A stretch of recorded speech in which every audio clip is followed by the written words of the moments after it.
সুপ্রিয় শিক্ষার্থীবৃন্দ, আশা করি তোমরা সবাই ভালো আছো। আজকে আমি হজ পালনের নিয়ম এইখান থেকে শুরু করবো। তো চলো ক্লাসটা শুরু করা যাক। জাহেলি যুগে হজ পালনের ক্ষেত্রে নানা কুসংস্কার প্রচলিত ছিল, যেমন তারা হজের নিয়ত করলে হজ আদায় না করা পর্যন্ত খরাইত জাতীয় গৃহে প্রবেশ করাকে অত্যন্ত ঘৃণিত কাজ হিসেবে বিশ্বাস করত। তাই তারা সবসময় পেছনের দরজা দিয়ে গৃহে প্রবেশ করত। রাসূলুল্লাহ সাল্লাল্লাহু আলাইহি ওয়াসাল্লাম এসব কুসংস্কার দূর করেছেন। হজ ফরজ হওয়ার পর রাসূলুল্লাহ সাল্লাল্লাহু আলাইহি ওয়াসাল্লাম সাহাবীদের হজের বিধান শিক্ষা দিয়েছেন। চলো এবার আমরা হজের নিয়মাবলী শিখে নিই। ইহরাম। ইহরাম আরবি শব্দ যার অর্থ নিষিদ্ধ। ইহরাম হজের আনুষ্ঠানিক নিয়ত। নির্দিষ্ট দিনে মিকাত থেকে ইহরামের কাপড় পরিধান করে হজের নিয়ত করাকে ইহরাম বলে। ইহরাম বাঁধার সাথে সাথে হজের নিষিদ্ধ কার্যাবলী থেকে দূরে থাকতে হবে। শাওয়াল মাসের প্রথম তারিখে থেকে জিলহজ মাসের ৯ তারিখের মাঝে যেকোনো সময় নির্দিষ্ট মিকাত থেকে ইহরাম বাঁধতে হয়। এর আগে বা পরে ইহরাম বাঁধলে হজ আদায় হবে না।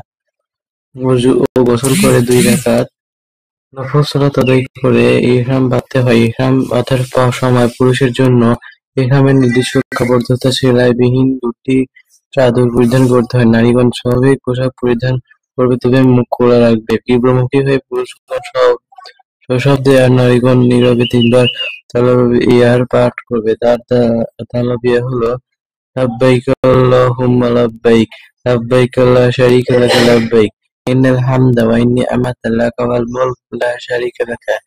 অর্থ: আমি আপনার সমীপে হাজির, হে আল্লাহ, আমি আপনার সমীপে হাজির, আমি আপনার সমীপে হাজির, আপনার কোনো শরীক নেই, আমি আপনার সমীপে হাজির। নিশ্চয়ই সমস্ত প্রশংসা নিয়ামত রাজি ও রাজত্ব আপনারই, আপনার কোনো শরীক নেই।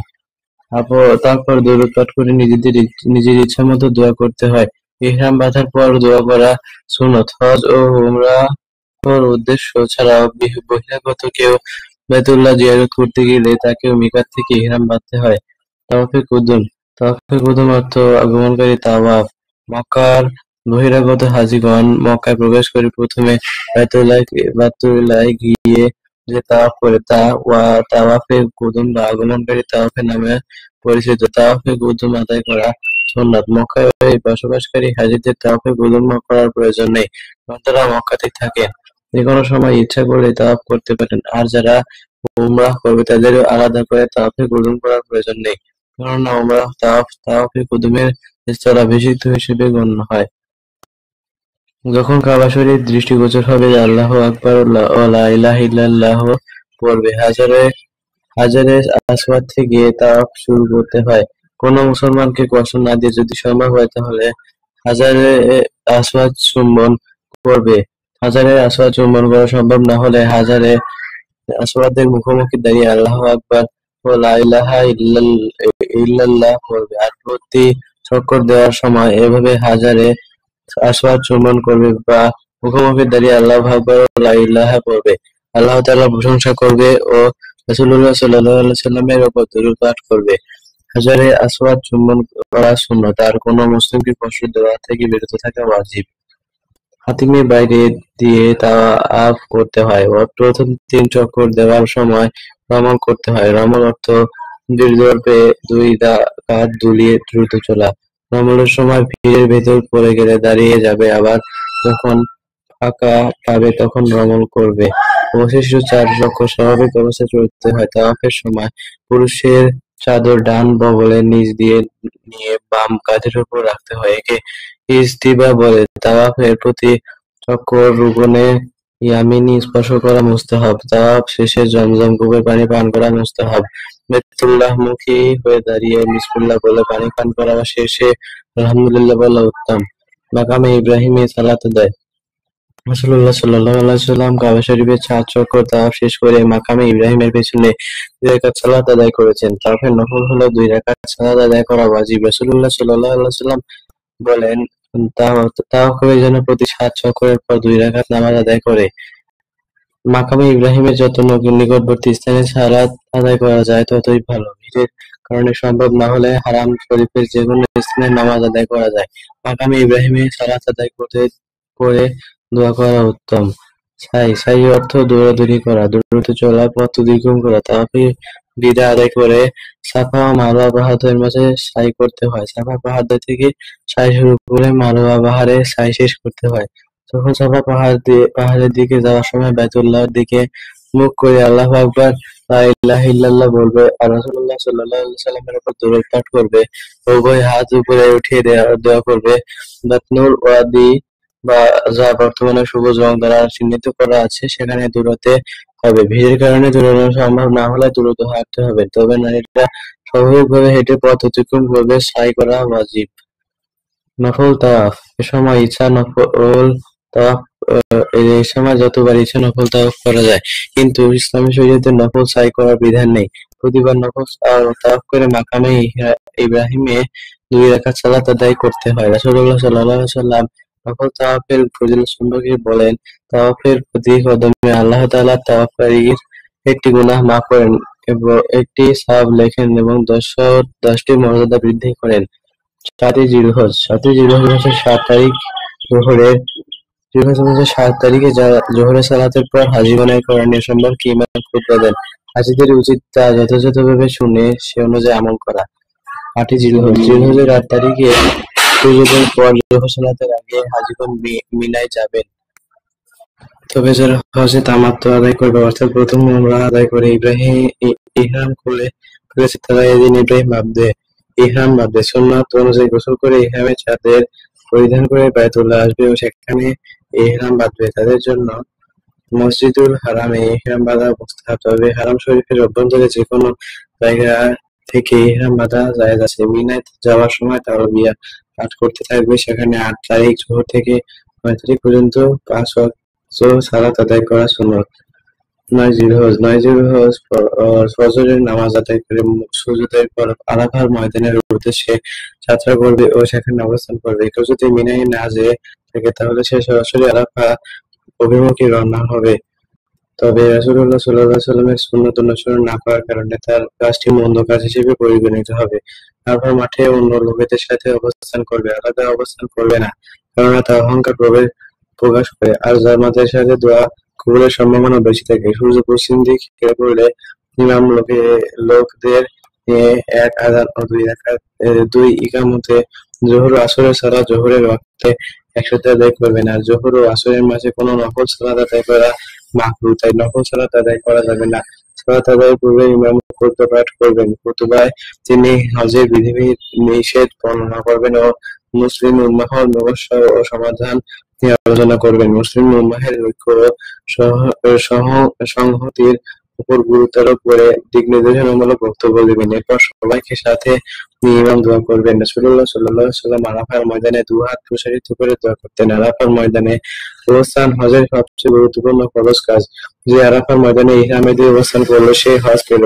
তিনি যদি কোনো কারণে 9 তারিখ জোহরের সময় আরাফায় উপস্থিত হতে না পারে তাহলে 9 তারিখ দিবাগত রাতে বা সুবহে দিকের পূর্বে কোনো সময় কিছুক্ষণের জন্য হলেও আরাফার ময়দানে অবস্থান করলে হজ আদায় হবে, নতুবা হজ বাতিল হয়ে যাবে। আরাফার ময়দানে অবস্থানের সময় যথাসম্ভব জাবালে রহমতের নিকট কিবলামুখী হয়ে অবস্থান করবে আর বর্তমানে উড়ানা থেকে দূরে থাকবে, কারণ রাসূলুল্লাহ সাল্লাল্লাহু আলাইহি ওয়াসাল্লাম বলেছেন আরাফা সব স্থানীয় অবস্থান স্থল, তবে বর্তমানে উড়ানা থেকে তোমরা উঠে যাও। সূর্যাস্তের পর হাজীগণ মুজদালিফায় ফিরে আসবে ও রাত অতিবাহিত করবে। যদি সূর্যাস্তের পূর্বে আরাফার সীমানা ত্যাগ করে তাহলে তার উপর দম ওয়াজিব হবে। তবে ভিড় এড়ানোর জন্য সূর্যাস্তের পর কিছুক্ষণ অপেক্ষা করতে অসুবিধা নেই। মুজদালিফায় পৌঁছে ইমাম 1 আযানে 1 ইকামতে মাগরিব ও ইশা একত্রে আদায় করবেন। তখনও 2 সালাতের মাঝে নফল আদায় করা যাবে না। কেউ আরাফায় মাগরিব আদায় করলে সুবহে সাদিকের পূর্বে পুনরায় মাগরিব আদায় করে নেবে। ওয়াদি মুহাসার মুজদালিফার যেকোনো জায়গায় অবস্থান করতে পারবে। 10ই জিলহজ মুজদালিফায় রাত কাটিয়ে ফজরের ওয়াক্তে প্রথম সময়ে অন্ধকার থাকতেই ফজরের সালাত আদায় করতে হয়। তারপরে ইমাম সবাইকে নিয়ে দোয়া করবেন। চারিদিকে ফর্সা হয়ে গেলে সূর্যোদয়ের পূর্বে মিনার উদ্দেশ্যে রওনা হতে হয়। সুবহে সাদিকে থেকে সূর্যোদয়ের পূর্বে কিছুক্ষণ মুজদালিফায় অবস্থান করা ওয়াজিব। সমগ্র মুজদালিফায় যেকোনো স্থানে অবস্থান করা জায়েজ। ওয়াদি মুহাসার নামক স্থান ব্যতীত মিনায় শয়তানের প্রতীকৃত হিসাবে 3টি স্তম্ভ আছে। মিনায় পৌঁছে এদিন শুধু জামরাতুল আকাবা বা বড় শয়তানকে উদ্দেশ্য করে 7টি পাথর নিক্ষেপ করতে হয়। মুজদালিফা থেকে জামরাতে পাথর নিক্ষেপের জন্য 70টি পাথর কুড়িয়ে আনা মুস্তাহাব। পাথরগুলো ছোলা পরিমাণ বড় হতে হয় যাতে অন্যকে আঘাত না করে। পাথর নিক্ষেপের পর কুরবানি করবে। যারা শুধু হজ করবেন তাদের জন্য কুরবানি করা মুস্তাহাব। যারা হজ ও ওমরাহ আদায় করবেন তাদের জন্য শুকরিয়া স্বরূপ কুরবানি ওয়াজিব। কুরবানি করার পর মাথা মুন্ডন করে ইহরাম খুলে ফেলতে হয়। মাথা মুন্ডন করা উত্তম, তবে মাথা মুন্ডন না করে চুল কাটলেও হবে।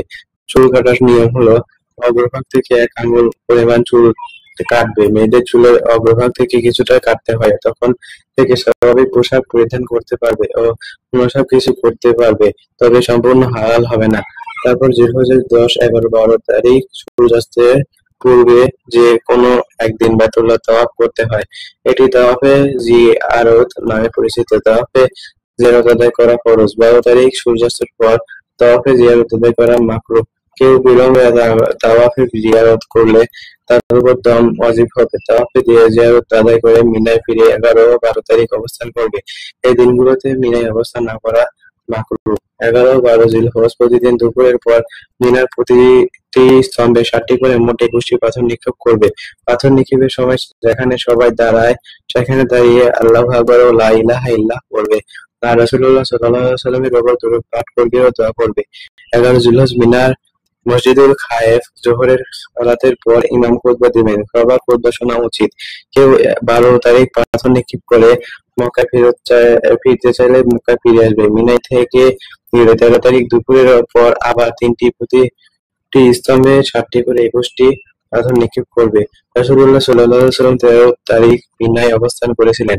মিনা থেকে মক্কায় ফেরার সময় আবদা নামক স্থানে অবতরণ করা সুন্নত। রাসূলুল্লাহ সাল্লাল্লাহু আলাইহি ওয়াসাল্লাম এখানে অবতরণ করেছিলেন।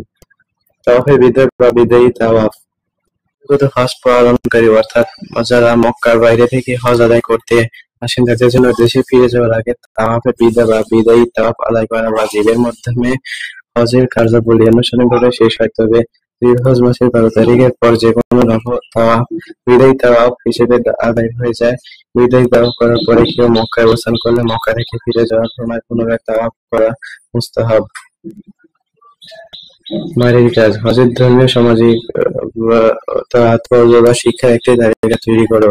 এক্ষেত্রে তুমি তোমার পরিবারের সদস্য, ধর্মীয় জ্ঞান সম্পন্ন ব্যক্তির সহায়তা নিতে পারো। তো চলো স্ক্রিপ্টে চলে যাই। হজের ধর্মীয় তাৎপর্য। ধর্মের বিশেষ দৃঢ়তা, তাকওয়া বৃদ্ধি, তাওবার প্রতি উদ্বুদ্ধ, আর্থিক পরিশুদ্ধতা অর্জন। হজের সামাজিক তাৎপর্য। মুসলমানদের মাঝে সাংস্কৃতিক সৌহার্দ্য, ঐক্য, বিশ্ব ভ্রাতৃত্ব সৃষ্টি, বিশ্ব মুসলিমের বৃহত্তম সম্মেলন, ভৌগোলিক জ্ঞান লাভ, সাম্যের বিকাশ সাধন। আজকের ক্লাসটা পর্যন্ত, পরবর্তীতে আমরা এখান থেকে শুরু করবো। তো আমার ভিডিওগুলো ভালো লাগে থাকলে আমার চ্যানেলটা সাবস্ক্রাইব করে আমার সাথেই থাকবে। ধন্যবাদ সবাইকে।